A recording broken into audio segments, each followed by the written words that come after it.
आपका, आपकी आवाज देख रहे हैं आप। मैं हूं आपके साथ साक्षी जादौन। रिश्ते अपनों को एक साथ बांध कर रखने का एक जरिया, लेकिन जरा सोचिए कि जब रिश्तों का ही कत्ल होने लगे तो भला अपनों पर भरोसा कैसे हो, रिश्तों पर भरोसा कैसे हो और रिश्तेदारों पर भरोसा कैसे हो। दरअसल हम बात कर रहे हैं हरियाणा के फरीदाबाद की, जहां दहेज के लिए एक ससुर ने अपनी ही बहू की हत्या कर दी और फिर अपने गुनाहों को छिपाने के लिए घर के सामने गड्ढा खोदकर बहू के शव को उसमें दफन कर दिया। लेकिन कहते हैं ना कि गुनहगार चाहे कितना भी चालाक क्यों ना हो, कानून के हाथ उस तक पहुंच ही जाते हैं। ऐसा ही कुछ हुआ फरीदाबाद के इस मामले में भी। करीब 2 महीने की जद्दोजहद के बाद पुलिस ने शव का सुराग ढूंढ ही निकाला, गड्ढे को खुदवाया तो उसमें से ससुर के गुनाहों की कहानी सामने आ गई। बहू का शव बरामद हो गया। शव बरामद होते ही आरोपी ससुर ने भी अपना गुनाह कबूल कर लिया। लेकिन सवाल यह है कि आखिर कब दहेज के लिए लालची लोग यूं ही बेटियों को मौत के घाट उतारते रहेंगे, इसी पर जानेंगे हम आज आपकी राय भी। लेकिन उससे पहले देखिए ये रिपोर्ट।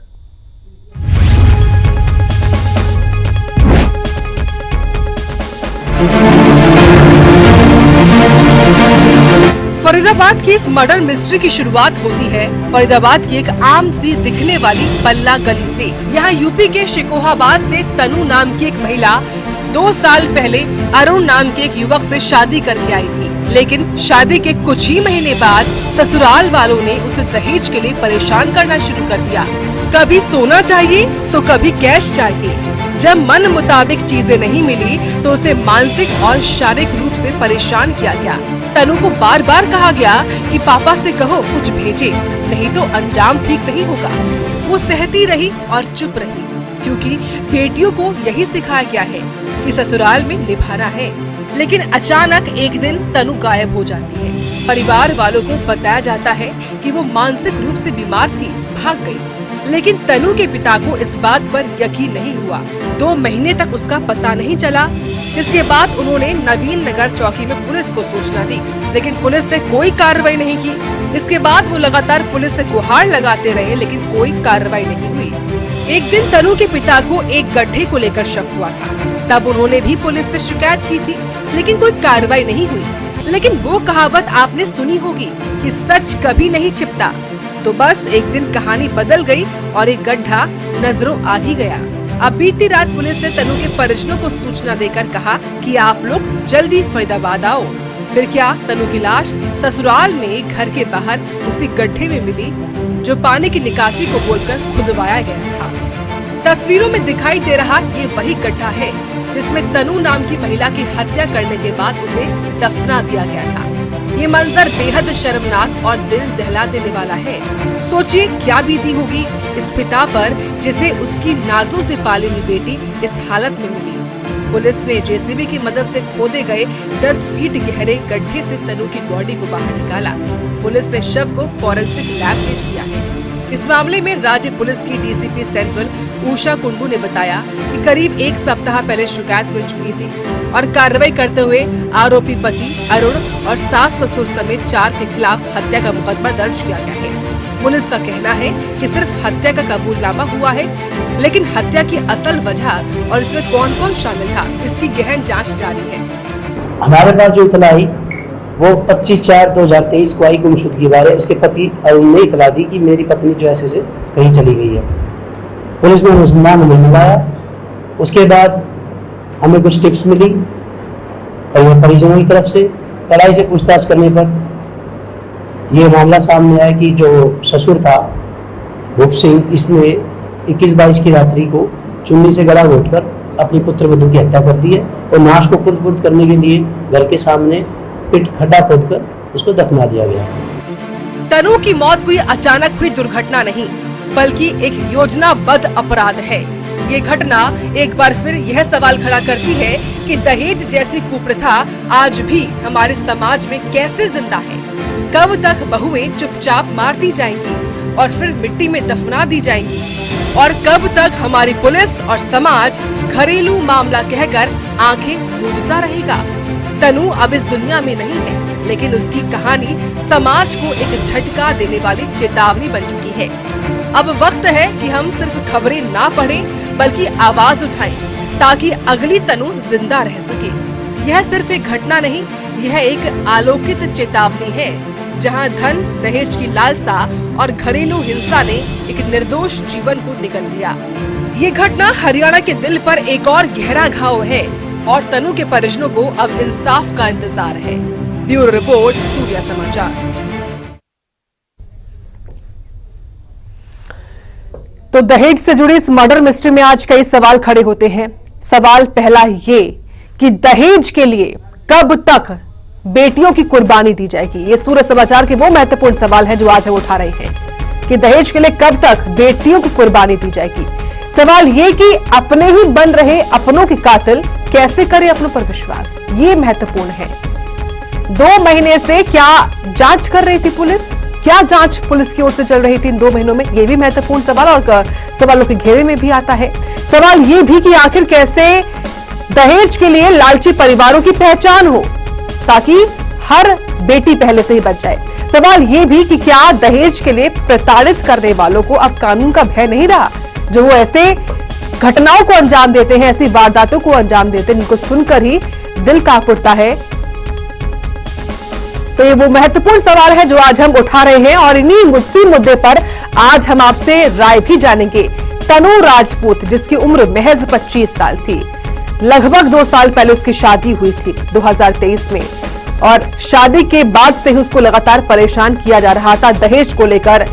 उसे लगातार ये कहा जा रहा था कि वो अपने घर वालों को फोन करके बोले कि सामान दो, कैश दो, गोल्ड दो, जो अमूमन होता भी है दहेज से जुड़े मामलों में।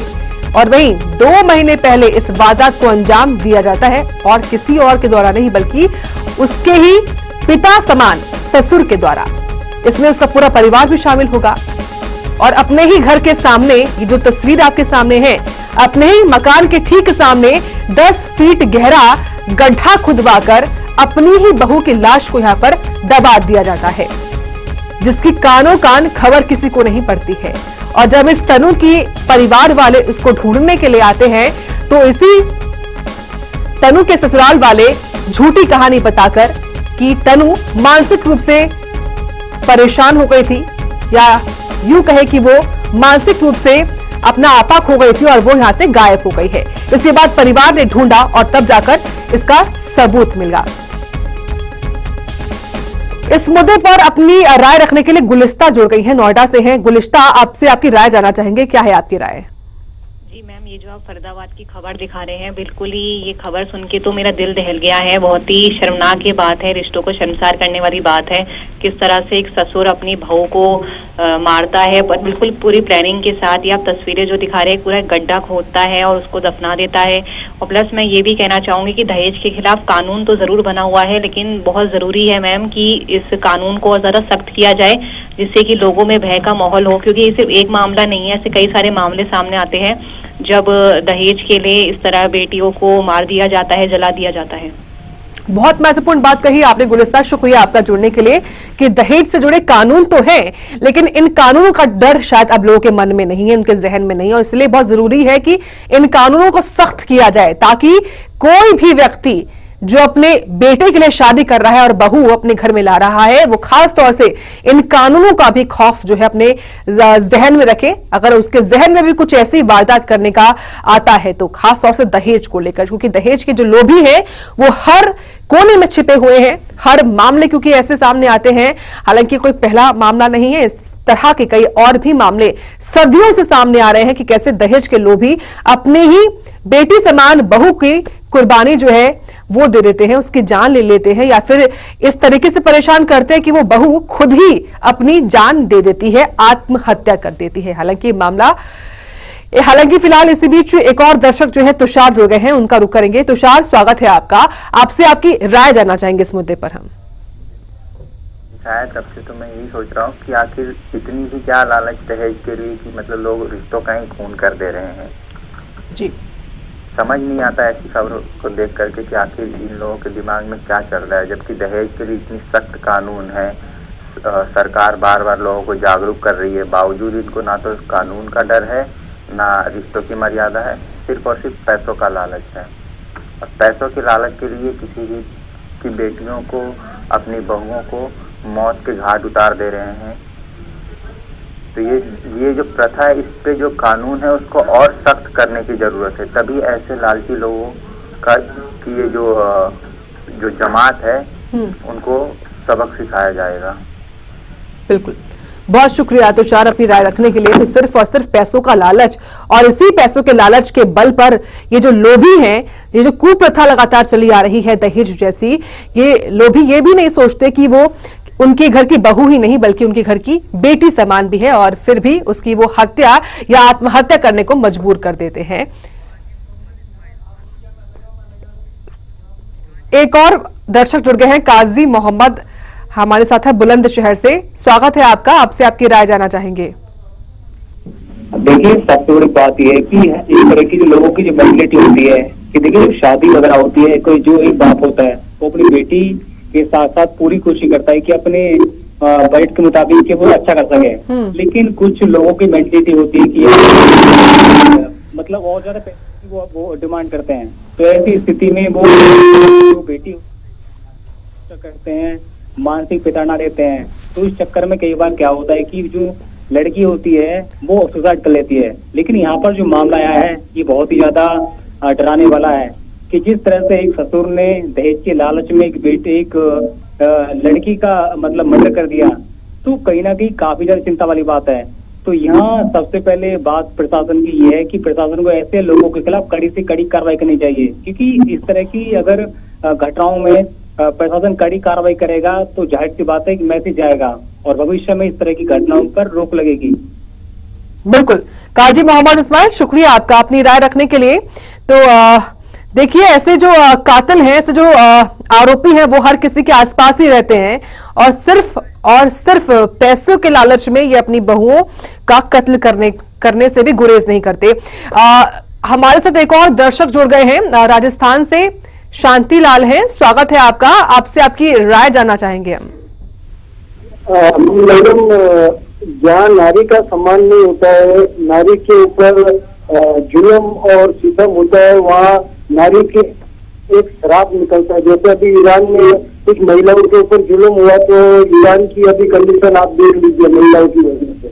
और हमारे भारत में भी महिलाएं 2 साल की बच्ची सेहत नहीं, उसको रेप कर दिया जाता है और नाबालिग बच्चियों को बाजार में बेच दिया जाता है। तो उनका भी श्राप हमारे भारतीयों को लगता होगा, क्योंकि हमारे भारत में कभी बड़ी बड़ी बीमारियां नहीं थी। ना जाने जाने कैसे कैसी परिस्थिति से भारत एकदम महामारी से जैसे और माँ बाप की कोई सुनते नहीं, ये सब नारियों का ही श्राप है। नहीं तो हमारा देश विश्व गुरु था जब नारी का सम्मान करता था और एक दूसरे का सम्मान करता था। आज नारी का बिल्कुल सम्मान नहीं है, माँ बाप भी सम्मान नहीं करते। शादी होने के बाद वो सोच के इसका पता करके अच्छा नहीं तो 3 हिस्से करने पड़ते थे, 2 भाई थे, अब 2 भाइयों का हिस्सा करना पड़ेगा। वो जो अधिकार रहता है वो उसका जो वो भी देना पाप समझते, जबकि उसको देने से धन घटता नहीं बढ़ता है। ये धर्म शास्त्रों में लिखा हुआ है कि कन्या का जब भी आप अपमान करेंगे तो देश में बड़ी आफत आएंगी। देखिए, बड़े बड़े केदारनाथ खत्म हो गया, कच्छ खत्म हो गया, बड़ी बड़ी आपदाएं आ रही है। ये महिलाओं का श्राप है। इससे पहले बड़े बड़े मार्केट महिलाओं में बेचे और खरीदे फरोखे जाते थे हमारे भारत में, तो उसका कितना कष्ट और श्राप लगा होगा भारत को सोचिए। अभी भी हमारे भारतीय नहीं संभले तो फिर इसको कोई दुनिया की ताकत नहीं बचा सकती इस श्राप से। बहुत अच्छी और महत्वपूर्ण बात कही है शांति लाल जी आपने, बहुत शुक्रिया जुड़ने के लिए। एक और दर्शक है मंडी से हिमाचल की, नागेंद्र सिंह नेगी हैं, स्वागत है आपका भी, आपसे आपकी राय जानना चाहेंगे हम, क्या है आपकी राय? मैडम जी नमस्कार, मैं हिमाचल प्रदेश के सरकाघाट मंडी से नागेंद्र सिंह नेगी बोल रहा हूँ। मैडम, दहेज तो वर्तमान वक्त में इतनी बड़ी समस्या हो गई है कि इसके कारण कई बेटियों को शारीरिक मानसिक प्रताड़ना तो होती थी, लेकिन अब तो जीवन से भी हाथ धोना पड़ रहा है।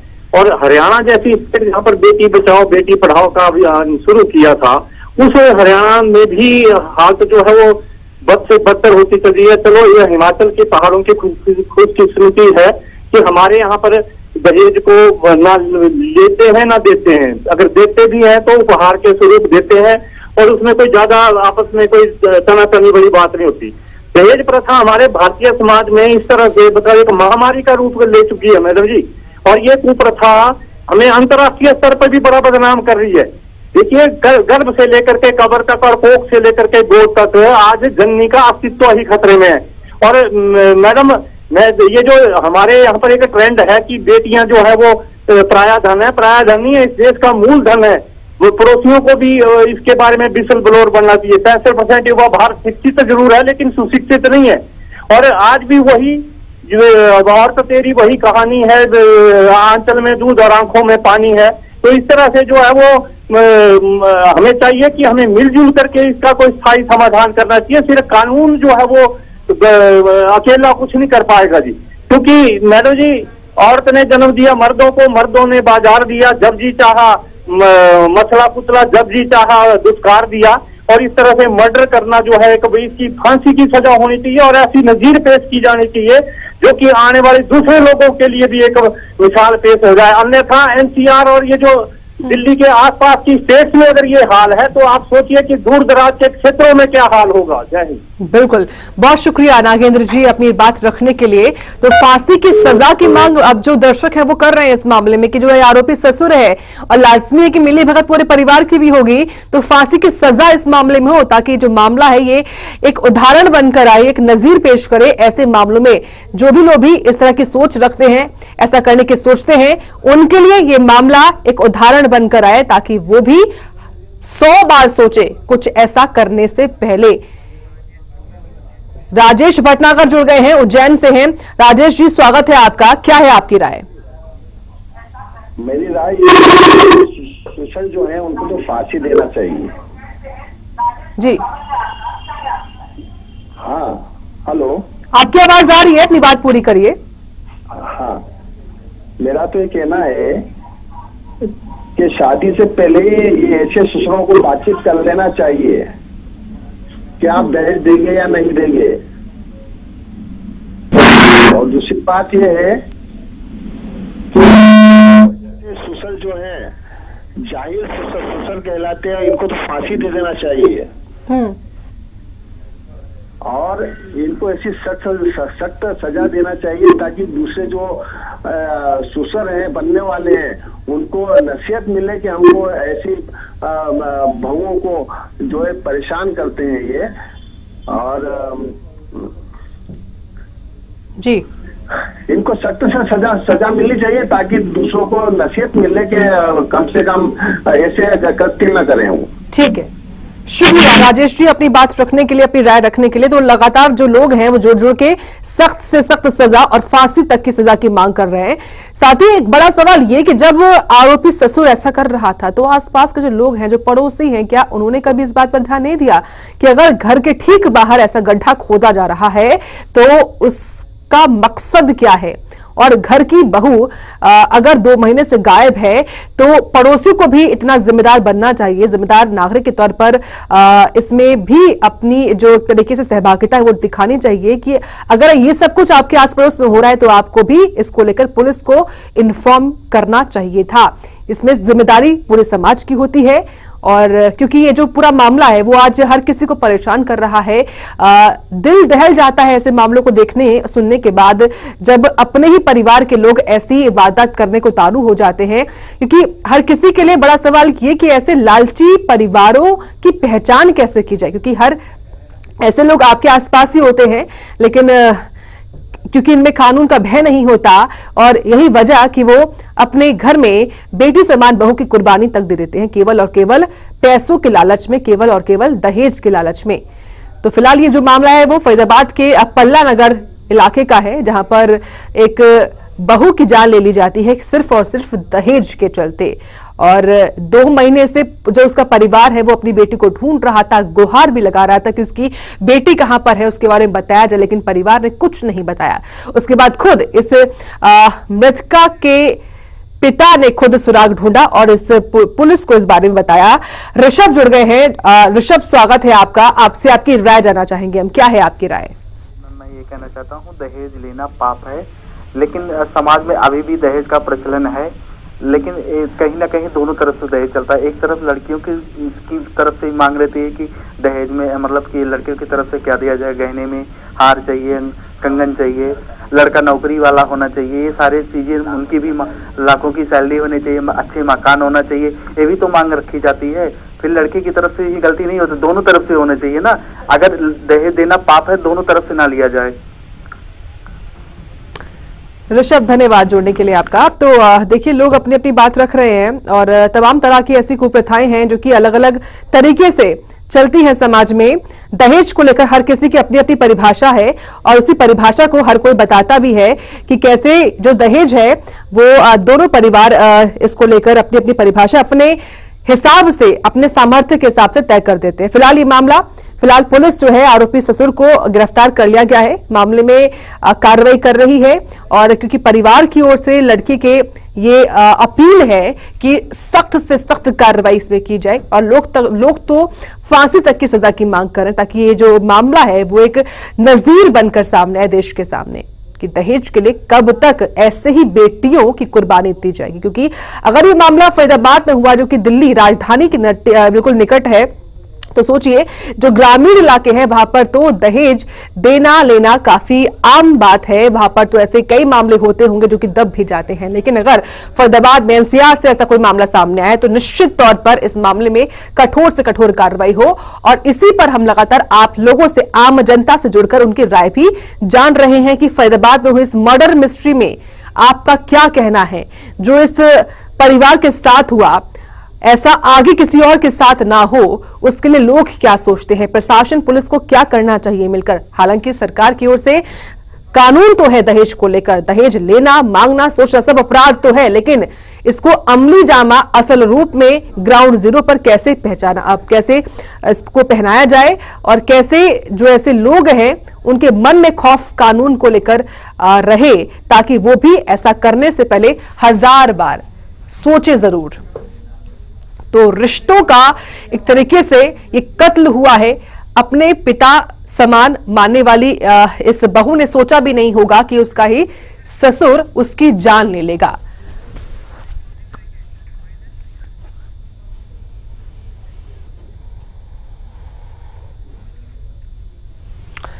चलिए, इसी के साथ आज के इस मुद्दे में आपकी आवाज में इतना ही। कल फिर होगी मुलाकात एक अलग और नए मुद्दे के साथ। तब तक जुड़े रहिए। नमस्कार।